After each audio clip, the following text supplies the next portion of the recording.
All right, everybody, welcome back for another deep dive. This time into the world of Chat GPT-5. Yeah. It's the AI that everyone seems to be talking about, and our listeners have been requesting that we dig into it, and it seems like a good time because the internet is just overflowing with speculation. Yeah, absolutely. I mean, there are articles, analyses. We're even seeing whispers of secret beta tests happening. Oh, really? Yeah, it's like I haven't seen anything about beta tests. Oh, yeah, there are a few things floating around. It's really fascinating. So. Okay. Yeah, it does feel like we're piecing together some kind of AI puzzle. Well, let's dive into it then. The first thing that I think is on everybody's mind is, when is this thing coming out? Right. Some articles are saying late 2024, others are saying early 2025. But OpenAI, they're being very, very quiet about it. Yeah, they are. It's like they're trying to drum up, hype and excitement for this big release. Well, I think there's a strategic element to it for sure. I mean, the longer they keep people guessing, the more we're all talking about it. But there's also, I think, a very real concern about the safety aspects of all of this. OpenAI knows that the world is watching, and they want to make sure they get this right. Yeah, I mean, it makes sense, and especially, Altman himself, he went before Congress and basically said, like, hey, we need some rules around AI. Exactly. So clearly they're taking this very seriously. Mm-hmm. But, speaking of, I did read an article in Business Insider that was saying that some enterprise clients are already demoing GPT-5 in a closed beta. Yeah, that's a fascinating detail, isn't it? Yeah. It suggests that while a public release might be a little way off fine, the technology is far enough along that it's ready for real-world testing. So This is not just theoretical anymore. So we know that the release date is a mystery still. Right. But what about the capabilities? Yeah.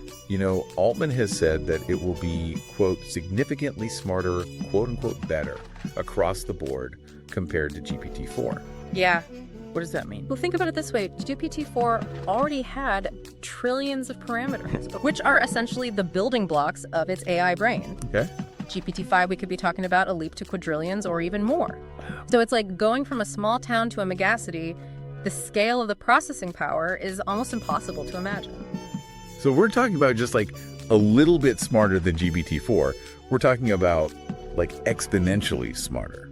Potentially, yes. Wow. I mean, this means it could have a much better contextual understanding, far fewer of those kind of weird AI hallucinations where it just makes stuff up, right? And a level of reasoning ability that could be truly revolutionary. Okay. Imagine having a conversation with an AI that actually gets you, remembers what you talked about before, and can engage in really complex arguments. Okay, so that's pretty wild already. But then there's this whole other thing that I keep hearing about, which is multimodality. Yeah. What is that? So multimodality means that GPT-5 won't just understand text. Okay. It'll be able to process images, it'll process your voice, maybe even video. So it's like going from, a black and white silent film to a full-blown IMAX experience. No. Suddenly, AI is able to engage with the world in a much richer, more human-like way. So hold on, we're talking to AI that can like write, draw, hold a conversation, maybe even like direct a movie. Potentially, yes. What happens to humans then when AI can do all of that? Right. Well, that is the big question, isn't it? And it leads us to some potentially uncomfortable but very crucial discussions. Okay. Yeah. So, we've talked about how powerful GPT-5 could be. Yeah. But how does that actually translate into the real world? Right. Like, what are we going to actually do with all this AI power? Well, that's where things get really exciting, I think. Right. Let's imagine for a second how this could transform industries like healthcare, education, even entertainment. Okay, let's start with healthcare. Right. I'm picturing like robot doctors running around like diagnosing patients with their laser vision. Right. Is that what we're talking about? Not quite robot doctors, but maybe robot assistants. No. Imagine a world where your doctor has instant access to an AI that can analyze medical images with like superhuman accuracy. Okay. It could spot those tiny little anomalies that a human eye might miss. It can sift through mountains of research data in seconds. And it could even help personalize treatments based on your unique genetic makeup. Oh, wow. So like a medical super genius, like working alongside your doctor. Exactly. That sounds pretty amazing, especially for like diagnosing tricky conditions early on. Yeah, early and accurate diagnosis is key in so many areas of medicine. Right. And think about drug discovery. GPT-5 could analyze massive data sets to identify potential drug candidates. Oh, wow. Predict their effectiveness. Yeah. Speed up that development process significantly. That would be a game changer for a lot of diseases that don't have effective treatments yet. Absolutely. But what about the human touch? Right. Will doctors become obsolete? I think it's more about AI enhancing human capabilities, not replacing them. Doctors bring empathy, they bring critical thinking, that ability to make nuanced judgments in very complex situations. Right. AI can't replicate that, at least not yet. Okay, that makes sense. Yeah. So AI is a tool, not a replacement. Exactly. Okay, so what about education? Right. Is GPT-5 going to be writing our term papers and taking our exams for us? Maybe not exactly, but it could revolutionize the way we learn. Okay. Imagine personalized learning programs that adapt to your pace and your style. Right. So you need extra help with algebra. Right. GPT-5 creates a virtual tutor that explains the concepts in a way that you understand. Okay. You're struggling to stay engaged with history. Yeah. It generates interactive simulations that bring the past to life. That's so cool. Yeah. It's like having a custom designed education, like tailored to your specific needs. Exactly. No more one-size-fits-all classrooms where some kids get left behind. Right, and think about what this means for teachers. GPT-5 could handle a lot of those time-consuming tasks. Like grading lesson planning, even analyzing student performance data to give personalized feedback. Yeah. This frees up teachers to focus on what they do best, mentoring, inspiring, fostering creativity. Okay, I'm sold on the education front. Good. Let's move on to something a little more fun, like entertainment. Right. How is GPT-5 gonna, turn Hollywood upside down? Get ready for some mind-bending possibilities. Okay. Imagine video games where the characters aren't just pre-programmed bots, Yeah. but AI-powered entities that learn from your actions, Oh, wow. adapt to your choices, and even surprise you with their responses. Okay. It's like stepping into a choose-your-own-adventure story that unfolds in real time. Wait, so the game, literally changes based on what I do? Yes. That sounds insane. What about movies? Yeah. Is GPT-5 going to be writing the next blockbuster? I mean, it could, right? That's certainly possible. It could generate scripts, it can create stunning visual effects, it can even compose music tailored to specific scenes and emotions. Wow. So imagine the potential for creativity filmmakers collaborating with AI to bring their wildest visions to life.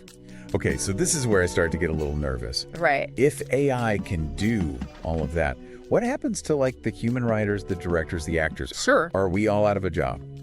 Well, that's a valid concern, and it's one that we need to address seriously. Yeah. But I think it's more likely that AI will become a very powerful tool for human artists, Okay. not a replacement. All right. Think of it this way. AI can handle the technical heavy lifting, the repetitive tasks, the things that take hours of human effort. Right. This frees up human creatives to focus on the things that AI can't replicate. Okay. The emotional depth, the storytelling nuance, that unique spark of human ingenuity. So it's like a partnership. Exactly. Humans and AI working together to create something even more amazing than either could achieve alone. Right. And it's not just about job security. We also need to consider the ethical implications of all this AI power. Right. Of course, we can't just ignore the potential downsides. Right. What are some of the biggest concerns?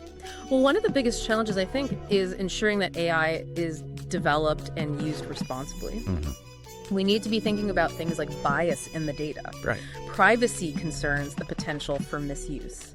Imagine if GPT-5 is used to generate harmful or misleading content. Yeah. Or to manipulate people's emotions and opinions. That's scary. It's a scary thought. Yeah, it seems like we need some guardrails in place, like some kind of ethical framework to guide the development and the deployment of this technology. Absolutely. We need to be having those open and honest conversations about the potential risks and benefits of AI. Right. And involve a wide range of voices in those conversations. Yeah. This isn't just a tech issue. This is a societal issue that impacts all of us. Okay.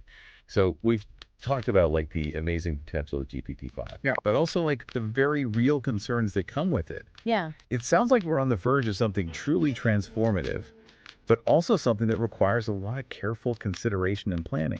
That's a great way to put it. We're at a crossroads, and the choices that we make now will have a really profound impact on the future of AI and humanity. Okay. Yeah. Okay, so now we've got to talk about some of the bigger philosophical questions that GPT-5 is raising. Right. We talked about how it could change the world, but could it actually change how we understand ourselves as humans? humans. Yeah, that's where things get really interesting. As AI becomes more and more sophisticated, we can't avoid those questions about consciousness, about the nature of intelligence, even the very essence of what it means to be human.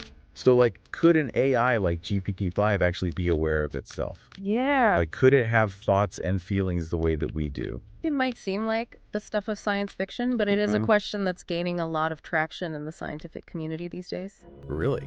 Yeah, some experts believe that consciousness could emerge as a byproduct of a sufficiently complex system. Yeah. So if an AI's network of connections and processing power gets vast enough, could some form of self-awareness actually emerge? So it's like if you build a big enough Lego castle, it suddenly like becomes sentient. It's an oversimplification, but it kind of captures the idea. Yeah. The challenge is that we can't just like peek inside an AI's brain and see what's happening, Right. We can observe its behavior, we can analyze the outputs, but we can't definitively prove or disprove consciousness. So how do we even like approach this question? Right. What signs would we look for to know whether an AI is truly conscious? Well, one approach is to look for evidence of self-awareness. Okay. Does the AI recognize itself as an individual entity separate from others? Can it reflect on its own thoughts and actions? Yeah. Does it display a sense of purpose or goals that go beyond just its original programming? Okay, but I mean, how many of us are truly self-aware? Right, exactly. But, okay, let's say hypothetically we do encounter an AI that shows signs of consciousness. Right. Then what? Well, Do we treat it differently? that's right. Do we grant it rights? Yeah, that's where we get into some really uncharted ethical territory. Yeah. If we acknowledge that an AI is conscious, then it raises a whole host of questions about our responsibilities towards it. Right. Do we owe it the same respect and consideration that we give to other humans? Do we have a moral obligation to protect it from harm? Yeah. These are questions that society is going to have to grapple with sooner rather than later. It sounds like we're stepping into like a whole new world of ethical dilemmas. And we're not even sure if AI consciousness is real yet. Exactly. It's a lie. It is heavy stuff, but it's important to start thinking about this now while the technology is still developing. Right. We don't want to be caught off guard if or when AI reaches a level of sophistication that forces these questions upon us. Okay, so let's shift gears a little bit and talk about another big question here. Okay. What does it mean to be intelligent? Right. Is it just about like processing information really quickly like a supercomputer? Or is there more to it than that? Yeah, intelligence is a really slippery concept even when we talk about it in humans. Right. Some people define it as the ability to learn and adapt, to solve problems, to make decisions. Others emphasize creativity, emotional intelligence, the capacity for abstract thought. Yeah. It's not just one thing. It's a really complex interplay of different cognitive abilities. So where does AI fit into this whole definition of intelligence? Right. We know that GPT-4 can write poetry. It can translate languages. It can compose music. Is that real intelligence, or is it just like mimicking human behavior based on like massive amounts of data? That is the million-dollar question. AI excels at those tasks that involve pattern recognition, data analysis, following complex algorithms. But does it really understand what it's doing? Right. Does it possess genuine creativity, or is it just a very sophisticated form of mimicry? It's like, can you teach a parrot to say Picasso, but does it really understand what art is? Exactly, and that distinction is important because it really speaks to the different strengths and limitations of human and artificial intelligence. AI might be able to process information at lightning speed, Right. but it can't replicate those nuances of human intuition, empathy, and social understanding. At least not yet. At least not yet. So it's not about AI versus humans. No. It's about recognizing like the unique capabilities of each and finding ways to collaborate and complement each other. Absolutely. AI can be this incredibly powerful tool to augment human intelligence, to automate tasks, to unlock whole new possibilities. Yeah. But it's crucial that we guide its development with a clear understanding of the potential impact on humanity. Of course, both positive and negative. Both positive and negative. Which brings us to, I think, the ultimate question here. What does it mean to be human in an age of increasingly intelligent AI? Right. Will it change how we understand ourselves? Yeah. This is a question that philosophers will be debating for generations to come. Yeah. But one thing is clear. AI is forcing us to confront our own humanity in new and sometimes uncomfortable ways. Yeah. It's making us question what makes us truly unique, Right. what gives our lives meaning, Yeah. and what role we will play in a world that's increasingly shaped by intelligent machines. It's like AI is holding up a mirror to humanity Yeah. and challenging us to look inward and define what it means to be human. And that's not necessarily a bad thing. Right. This period of really rapid technological advancement could be a catalyst for self-discovery, for reevaluating our values. Yeah. And for ultimately striving to become better, more compassionate, and more insightful beings. Well, folks, that brings us to the end of our deep dive into Chat GPT-5. We've explored its potential to revolutionize industries, its potential risks, and its ability to spark some really deep philosophical questions about the nature of intelligence and the future of humanity. Yeah, it's been a fascinating journey. It's been a wild ride, and it feels like the journey is just beginning. It really does. So stay curious, stay informed, and stay engaged in the conversation. Thanks for joining us, and until next time, keep exploring the ever-evolving world of AI. Absolutely.